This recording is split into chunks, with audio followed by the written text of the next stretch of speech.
Assalamualaikum warahmatullahi wabarakatuh.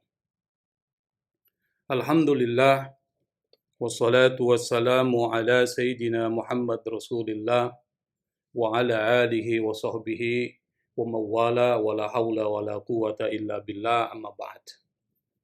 Yang saya hormati dan muliakan para habaib, para alim ulama, para ustadz, para guru, tokoh agama, tokoh masyarakat, para pejabat, dan hadirin hadirat yang dimuliakan oleh Allah Subhanahu wa Ta'ala. Wabil khusus Ketua Utama Al-Khairat Al-Habib Sagab bin Muhammad Al-Jufri serta Ketua Al-Khairat Al-Habib Ali bin Muhammad Al-Jufri wa usulihima wa furu'ihima.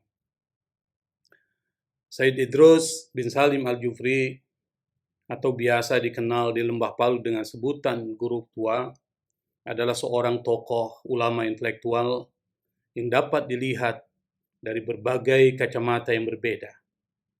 Banyak manaqib, banyak biografi yang ditulis dengan menggunakan berbagai pendekatan yang berwarna.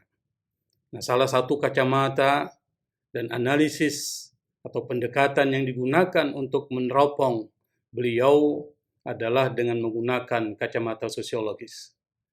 Dalam disiplin ilmu sosiologi ada satu teori yang dikembangkan oleh seorang yang bernama Antonio Gramsci yang melihat peran intelektual dalam masyarakat.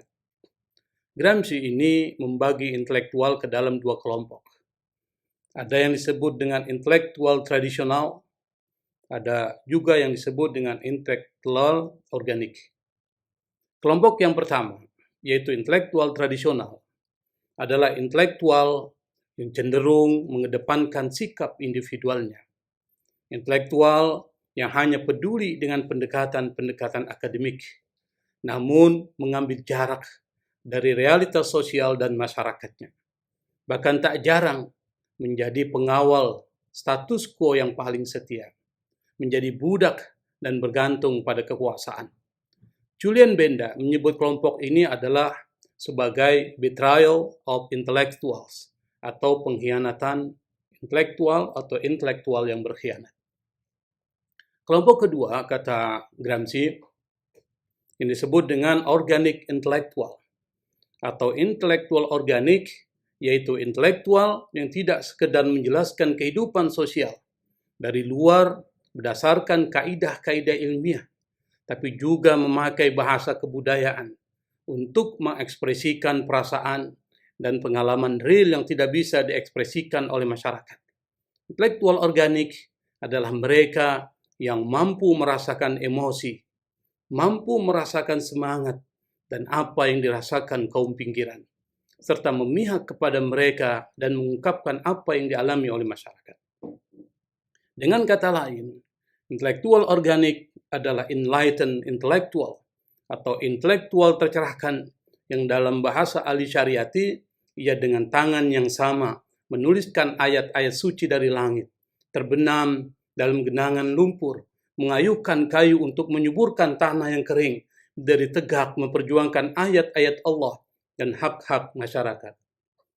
Lalu di mana letak Said Idrus bin Salim Al-Jufri menurut analisis sosiologi intelektual ini?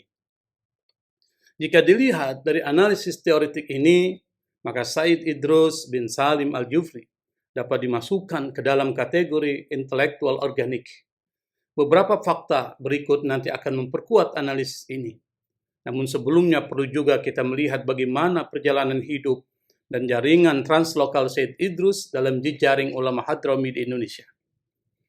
Menurut penelitian Hope de Jong yang berjudul Dutch Colonial Policy Pertaining to Hadrami Immigrants, hingga tahun 1894, sebagian besar orang Arab Hadramaut itu menetap di pelabuhan kecil Donggala yang menjadi kota dagang utama.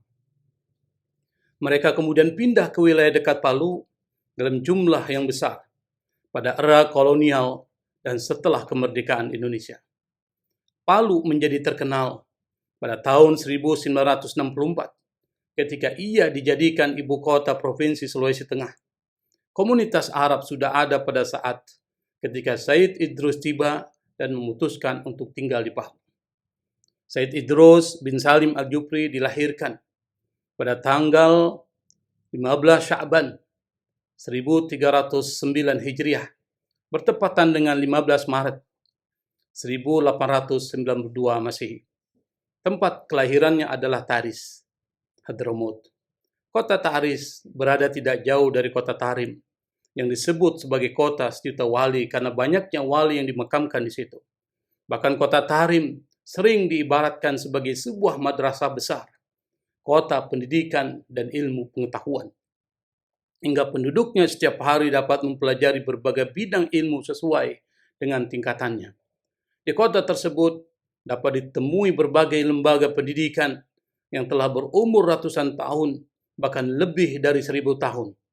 Selain itu, kota Tarim juga memiliki banyak masjid, yaitu tak kurang dari 365 masjid yang berdiri di kota Tarim. Boleh jadi, kota Tarim menjadi kota sejuta wali karena doa yang pernah diucapkan oleh Abu Bakar As-Siddiq radhiyallahu anhu. Beliau mendoakan 3 hal untuk kota Tarim. Yang pertama, selalu banyak penduduknya. Yang kedua, para ulama soleh akan tumbuh subur. Dan yang ketiga, Allah akan memberkati orang-orang yang ada di dalamnya. Seperti halnya para ulama lain yang tumbuh di kota Tarim ini, keulamaan beliau sudah terlihat semenjak kecil. Di usia 12 tahun, ia sudah menghafal Al-Quran. Ia juga menguasai ilmu pengetahuan umum seperti ilmu falak dan aljabar. Menjelang usia 19 tahun, ia menjadi seorang mufti yang dalam masyarakat Hadrami, dia termasuk seorang mufti termuda. Namun demikian, beliau bukanlah seorang yang silau terhadap dunia. Ia kritis terhadap lingkungan sosial di negaranya. Bahkan beliau rela melepas jabatan mufti ketika memilih jalan menentang penjajahan Inggris. Sikap ini juga membawa beliau datang ke Indonesia untuk kedua kalinya. Pada tahun 1925, pada saat beliau berusia 36 tahun, Said Idrus akhirnya memutuskan untuk hijrah ke Indonesia, di mana ia tiba di Batavia. Dari Batavia ia pindah ke Pekalongan, kemudian ke Jombang dan Solo. Ketika menetap beberapa bulan atau tahun di masing-masing wilayah tersebut, beliau seringkali dipercaya menjadi guru di sekolah-sekolah yang didirikan oleh orang-orang Arab Hadrami. Di Solo, ia bahkan diangkat sebagai kepala Madrasah Ar-Rabitah Al-Alawiyah, sekolah yang dijalankan oleh komunitas Hadrami Ba'alawi. Dari Jawa, beliau pindah ke Maluku, kemudian ke Sulawesi Utara, seraya berbaur dengan komunitas Hadrami di sana. 5 tahun setelah perjalanannya di Indonesia dimulai, pada awal tahun 1930, Said Idrus akhirnya menetap di Palu dan wafat di sana. Di sana dan di tahun yang sama ia mendirikan Madrasah Al-Khairat. Meskipun Said Idrus merasa betah tinggal di Palu, kehidupannya masih dicirikan dengan tingkat mobilitas yang tinggi. Beliau membangun jaringan lintas wilayah di utara timur Indonesia. Beliau dikenal di penjuru yang terjauh, banyak berpergian. Mungkin dalam 1 tahun ia berpergian sekitar 6 bulan. Bahkan beliau membiayai perjalanannya sendiri dengan berniaga, berdagang, meskipun tugas utamanya adalah mengajar dan berdakwah. Yang paling penting lagi, ia mengajak anak-anak muda, baik dari keturunan Hadrami maupun keturunan lokal, untuk menemaninya kembali ke Palu, dengan memberikan kesempatan untuk mendaftar di Madrasah Al-Khairat. Para alumni Al-Khairat ini nantinya akan memberikan kontribusi yang sangat besar bagi penyebaran dan popularitas organisasi dengan membuka sekolah-sekolah di kampung mereka yang mengikuti model Al-Khairat Palu. Salah seorang putri beliau, Syarifah Sa'adiyah Al-Jufri, mendeskripsikan bagaimana Said Idrus memperluas jaringannya. Ketika guru tua memerintahkan murid-muridnya yang telah mampu mengajar dan menempatkan mereka di desa-desa, ia meminta kepada kepala desa dan bertanya siapa yang dapat memberikan makanan kepada sang guru dan memberikan honor kepadanya. Siapa yang dapat membangun sekolah, meskipun hanya di kolong rumah panggung untuk permulaannya. Kala itu, banyak orang masih bodoh, apalagi terkait dengan agama. Mereka tidak dapat membaca Al-Quran. Maka ketika beliau berpergian dengan 20 muridnya, ia berhenti di 20 desa dan membuka sekolah. Inilah salah satu strategi Said Idrus membangun jaringannya. Dalam perjalanannya, Said Idrus tidak hanya bergantung pada jaringan keluarga Al-Jufri atau jaringan komunitas Ba'alawi Hadrami, tapi juga jaringan Hadrami yang lebih luas. Di antara Arab Hadrami yang tidak berada dalam komunitas Ba'alawi di Sulawesi Tengah dan Utara, ada satu klan besar, yaitu Al-Amri. Warga Hadrami ini menyebar ke seluruh Teluk Tomini dan mampu membangun relasi dengan Said Idrus yang sering berpergian membawa agenda pendidikan Islam. Guru tua memuji klan ini dalam perkataannya, Anda mungkin dapat membangun al-khairat, dan jika di tempat engkau membangun al-khairat ada al-amri, maka Anda tidak perlu ragu. Al-khairat tentunya akan bertahan di sana. Kolaborasi antara Hadrami Ba'alawi direpresentasikan oleh Said Idrus Al-Jufri dengan komunitas Arab Hadrami lainnya, seperti klan Al-Amri. Kata Martin Selama, seorang pemerhati masalah Hadrami di Jawa, ketika Said Idrus hidup, ada ketegangan dan kompetensi antara dua kelompok tersebut, perseteruan yang dapat dirasakan hingga saat ini. Sebaliknya di Palu saat ini, representasi dari dua kelompok Ba'alawi dan non-Ba'alawi menjalankan al-khairat secara bersama-sama. Para hadirin yang dimuliakan oleh Allah Subhanahu wa Ta'ala, Said Idrus sebagai figur ulama intelektual organik. Untuk mengetahui persoalan ini, kita dapat menggunakan beberapa indikator berikut. Yang pertama, epistemologi dan kerangka pikir ilmu pengetahuan. Beliau mempunyai konsep pengetahuan yang cerdas, yang menekankan pada kombinasi antara ilmu dan akhlak. Satu kombinasi yang cemerlang. Berilmu tanpa bermoral hanya membuat seorang menjadi terombang-ambing dalam arus besar kehidupan yang materialistik ini. Tetapi jika ilmu disandingkan dengan akhlak, seorang akan mempunyai kompas menuju satu tujuan yang diinginkan. Dalam satu syairnya, Said Idrus pernah berkata, Bil ilmi wal akhlaq idrakul muna, in rumta ilman la takun mutakabbira. Cita-cita diraih dengan ilmu dan akhlak. Jika kamu mencari ilmu, maka janganlah engkau bersikap sombong. Penekanan pada akhlak dalam mencapai satu tujuan adalah strategi Said Idrus Al-Jufri dalam berdakwah yang secara historis sosiologis terbukti kesuksesannya. Penguatan akhlak atau karakter menjadi sangat penting karena ada korelasi yang kuat antara kehancuran seorang individu dan kelompok umat dengan kerapuhan moral. Begitu pula ada hubungan yang erat antara kesuksesan dan karakter yang baik. Akhlak adalah jantung peradaban. Keduanya ibarat jasad dan ruh. Jika ruh sirna, sirna pula jasad yang fana. Penyair Arab Mesir mendukung pernyataan ini dalam kalimat bijaknya. Innamal umamul akhlaqu ma baqiyat, fa inhum dahabat akhlaquhum dahabu. Umat ini tegak karena moralitasnya. Jika moralitas ini hilang, maka raiblah mereka bersamanya. Sejarah membuktikan akhlak dan budi pekerti selalu beriringan dengan jatuh bangunnya sebuah bangsa. Ambisi pribadi, kemaksiatan, korupsi, dan pengkhianatan adalah bentuk pencemaran akhlak yang berimplikasi langsung terhadap hancurnya peradaban. Peradaban Mesir kuno yang paling awal dihuni manusia 40.000 tahun yang lalu hancur karena terjadi peperangan perebutan kekuasaan. Sementara itu di Tiongkok juga berdiri peradaban kuno pada tahun 2100 sebelum Masehi dan runtuh pada abad ke-19 karena mengalami berbagai konflik dan intrik, perebutan kekuasaan, pemberontakan kepada kaisar yang lalim, dan perjanjian yang tidak adil. Yang paling tragis, dinasti Abbasiyah yang bertahan dari tahun 750 sampai 1258 Masehi dan mencapai puncak keemasan Islam hancur karena rusaknya moralitas. Menurut Nurkhalis Majid, pada saat kejayaan Islam era Abbasiyah, umat Islam menjadi pusat peradaban dunia dengan Baghdad sebagai sentralnya. Baghdad dipenuhi gedung-gedung besar dan mewah. Bahkan dikatakan dalam sebuah literatur, pajak yang dikumpulkan pemerintahan Baghdad banyaknya sama dengan kekayaan negara Philadelphia. Akan tapi ketika mereka kemudian menjadi orang-orang yang fasik, yang sudah tidak mampu mengendalikan hawa nafsu, serta hati mereka sudah gelap, tertutup karena hidup mewah bergelimang harta. Akhirnya mereka dibinasakan sehancur-hancurnya oleh bangsa Mongol. Indikator yang kedua untuk mengukur Habib Idrus bin Salim Al-Jufri adalah pemikiran-pemikiran yang progresif. Said Idrus bin Salim Al-Jufri adalah seorang intelektual ulama atau ulama intelektual yang mempunyai pemikiran yang jika dibuat tipologi masuk dalam kategori progresif. Letak progresivitasnya dapat dilihat pada beberapa fakta berikut. Pertama, pikiran-pikiran beliau tidaklah sektarian.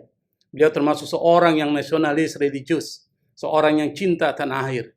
Ketika berada di Hadramaut dan ketika dominasi imperialis Inggris mencengkram negaranya, Said Idrus tampil ke medan perjuangan dan politik untuk mengusir imperialis.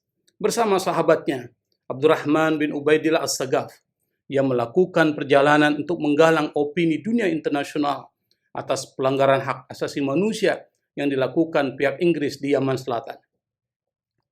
Sayang, rencana itu kandas. Ia pun tertangkap di Pelabuhan Aden dengan barang bukti sejumlah dokumen yang hendak dibawanya ke luar negeri. Saat itu, pihak penguasa memberinya dua pilihan, kembali ke Hadramaut atau mengubah rute perjalanan ke Asia Tenggara. Pilihan kedualah yang dipilih oleh Habib Idrus bin Salim Al-Jufri. Ketika berada di Indonesia, semangat nasionalisme sebagai seorang Indonesia tetap tumbuh. Kita bisa lihat dalam perilaku beliau dan syair-syair yang disusunnya. Dalam syair-syairnya, guru tua meneriakkan sikap mendukung NKRI, menghormati merah putih sebagai simbol negara, mengutuk segala bentuk tirani, menolak segala bentuk pelanggaran hak asasi manusia, menentang pemberontakan, dan sejumlah isu-isu sosial yang menindas kala itu. Salah satu syair yang memperlihatkan sikap nasionalis Habib Idrus bin Salim Al-Jufri adalah Rayatul Izzi rafrafi fis sama arduha wa jibalu wa khadra inna yawma tulu'iha yawmu fakhr azzamatul aba wal abna kullu amin yakunu al-yawmi dhikra yazharu syukru fihi wa fiha wa thana kullu ummatin laha ramzu izz wa ramzu izzina al-hamra wal bayda. Kata Habib Idrus, berkibarlah bendera kemuliaan di angkasa, hijau daratan dan gunung-gunungnya. Hari kebangkitannya adalah hari kebanggaan. Orang tua dan anak-anak memuliakannya. Tiap hari, tiap tahun hari itu menjadi peringatan. Muncul rasa syukur kepadanya dan pujian-pujian. Tiap bangsa memiliki simbol kemuliaan. Simbol kemuliaan kami adalah merah dan putih. Kedua, beliau tidak mempunyai pikiran-pikiran yang radikal dan pikiran-pikiran yang penuh dengan kekerasan. Namun pikiran-pikiran beliau mencerminkan satu sikap yang toleran terhadap perbedaan. Salah satu contoh yang memperkuat fakta ini adalah sifat terbukanya menerima guru non-muslim untuk mengajar di sekolah-sekolah al-khairat. Begitu pula dalam mengajak orang-orang kepada keindahan Islam. Beliau menggunakan metode yang tidak radikal. Sebagai contoh misalnya, metode dakwah beliau yang di satu sisi memperlihatkan karamahnya adalah sebagai berikut. Guru tua mendapatkan laporan bahwa masyarakat banyak yang bermain judi undian berhadiah. Ketika salat Jumat, guru tua bertindak menjadi khatib. Namun sebelumnya guru tua mengumumkan agar jamaah jangan ada yang pulang setelah salat Jumat. Setelah salat Jumat usai, guru tua pun berdiri dan mengumumkan maksudnya. Jamaah sekalian, akan saya umumkan nomor undian yang akan keluar minggu ini. Cepat kalian catat. Nampak jamaah yang suka bermain undian senang dan sebagian jamaah terheran-heran. Akhirnya jamaah pulang dan apa yang dikatakan oleh guru tua terbukti kebenarannya. Nomor undian yang diumumkannya keluar minggu ini. Mengetahui hal tersebut, murid-muridnya bertanya, "Guru, kenapa malah memberitahu nomor yang akan keluar pada masyarakat?" Lalu jawab guru tua pada murid-muridnya, "Sudah, kalian lihat saja nanti." Lalu tibalah hari Jumat dan masyarakat bertanya tentang jadwal khutbah guru tua. Setelah masyarakat mengetahui di mana masjid yang guru tua menjadi khatib, masyarakat berbondong-bondong memanjiri masjid tersebut.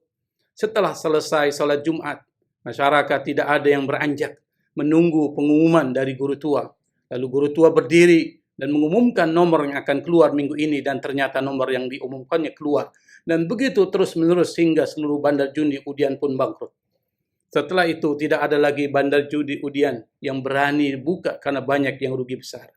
Barulah guru tua memberikan nasihat pada masyarakat tentang dosa dan siksa yang Allah sediakan bagi orang-orang yang melakukan perjudian. Saudara kaum muslimin, hadirin yang dimuliakan oleh Allah Subhanahu wa taala. Indikator yang ketiga untuk mengukur intelektualisme dari guru tua adalah tindakan untuk perubahan dan perbaikan sosial masyarakat. Dengan prinsip membangun akhirat melalui wahana al-khairat, dengan semboyan fastabiqul khairat, berkompetisi dalam melakukan kebaikan dan perbaikan, Said Idrus terjun langsung ke dalam masyarakat. Beliau menunjukkan tanggung jawab moral terhadap masyarakat bangsanya, mengajarkan dan memberi teladan, membela kebenaran yang telah menjadi keyakinannya terhadap siapapun juga. Ia kukuh mempertahankan pendapatnya yang benar meskipun bertentangan dengan pendapat umum. Modalitas inilah yang membuatnya menjadi seorang pemimpin di kemudian hari. Sejarah membuktikan perjalanan beliau ke beberapa wilayah di Sulawesi Tengah dan bahkan ke wilayah timur Indonesia seperti Maluku Utara, Tidore, Makian, Mafakiah, Bacan, Gade Dalam, Gade Luar, Weda, dan Patani, dan Papua adalah untuk melakukan perubahan karakter menjadi muslim yang baik. Sebagai pecinta ilmu, dalam perjalanannya beliau selalu membawa kitab-kitab yang dibaca dan diajarkan kepada murid-muridnya. Kita bisa membayangkan betapa sulitnya perjalanan dakwah beliau hanya dengan menggunakan gerobak untuk perjalanan darat dan perahu layar untuk perjalanan laut. Transportasi masih sangat sederhana. Menurut satu cerita, untuk perjalanan dari Palu ke Parigi yang sekarang membutuhkan 1,5 jam, kala itu ditempuh dalam waktu 1 hari. Sebagai bagian untuk memperluas dan memperkuat jaringannya, beliau menempatkan murid-muridnya yang mampu mengajar di desa-desa, yang kala itu masyarakatnya belum dapat membaca Al-Quran. Menurut cerita, ketika beliau berpergian dengan 20 muridnya, beliau mampir di 20 desa dan kemudian membuka sekolah. Setelah itu murid-muridnya ditempatkan untuk mengajar dan menyebarkan agama Islam di sana. Ada cerita menarik dari perjalanan tersebut seperti diceritakan oleh Profesor Dr. Muhammad Nur bin Sulaiman Petalongi dalam bukunya Modernisasi Pendidikan dan Dakwah di Tanah Kaili. Satu ketika guru tua mengantarkan seorang murid yang akan ditempatkan menjadi guru di satu desa, kemudian singgah di sebuah rumah milik penduduk desa. Namun karena beliau tidak memberitahukan terlebih dahulu kedatangannya, maka pemilik tidak sempat mempersiapkan sesuatu untuk dihidangkan. Kata pemilik rumah, "Habib, mengapa tidak memberitahukan terlebih dahulu agar saya dapat mempersiapkan sesuatu ala kadarnya? Sekarang musim kemarau, angin dan ombak begitu keras, sehingga tidak ada nelayan yang keluar melaut mencari ikan. Untuk itu tidak ada ikan dan makanan yang dapat dihidangkan." Guru tua berkata, "Sabar, insya Allah akan ada yang dapat dimakan." Tiba-tiba dari arah yang tidak disangka, muncul seekor rusa seolah-olah menyerahkan dirinya kepada guru tua untuk disembelih. Pada saat itu, beliau perintahkan murid-murid dan orang-orang yang hadir untuk menangkap dan menyembelih rusa tersebut. Sebagai kesimpulan, atas dedikasi Habib Idrus terhadap pendidikan dan dakwah Islam di Tanah Kaili, mungkin kita dapat mengibaratkan beliau bagaikan matahari yang selalu memancarkan cahaya. Ia memerankan tugasnya dengan memberi anugerah kepada semua, yang mengubah batu menjadi akik dan permata, mengubah gunung menjadi emas dan tembaga, mengubah tanah gersang menjadi tanah subur hingga ditumbuhi beraneka pohon yang berbuah. Tugasnya adalah memberi, bukan meminta. Tentu kita sebagai abna'ul kharat dan para simpatisan pendukung perjuangan guru tua sudah seharusnya meneruskan perjuangan beliau, mengedepankan ilmu dan akhlak, bukan otot dan kekerasan, menebarkan Islam yang indah, bukan Islam yang salah kaprah, membalas keburukan dengan kebaikan, bukan membalas kejahatan dengan permusuhan. Wallahul musta'an. Wassalamualaikum warahmatullahi wabarakatuh.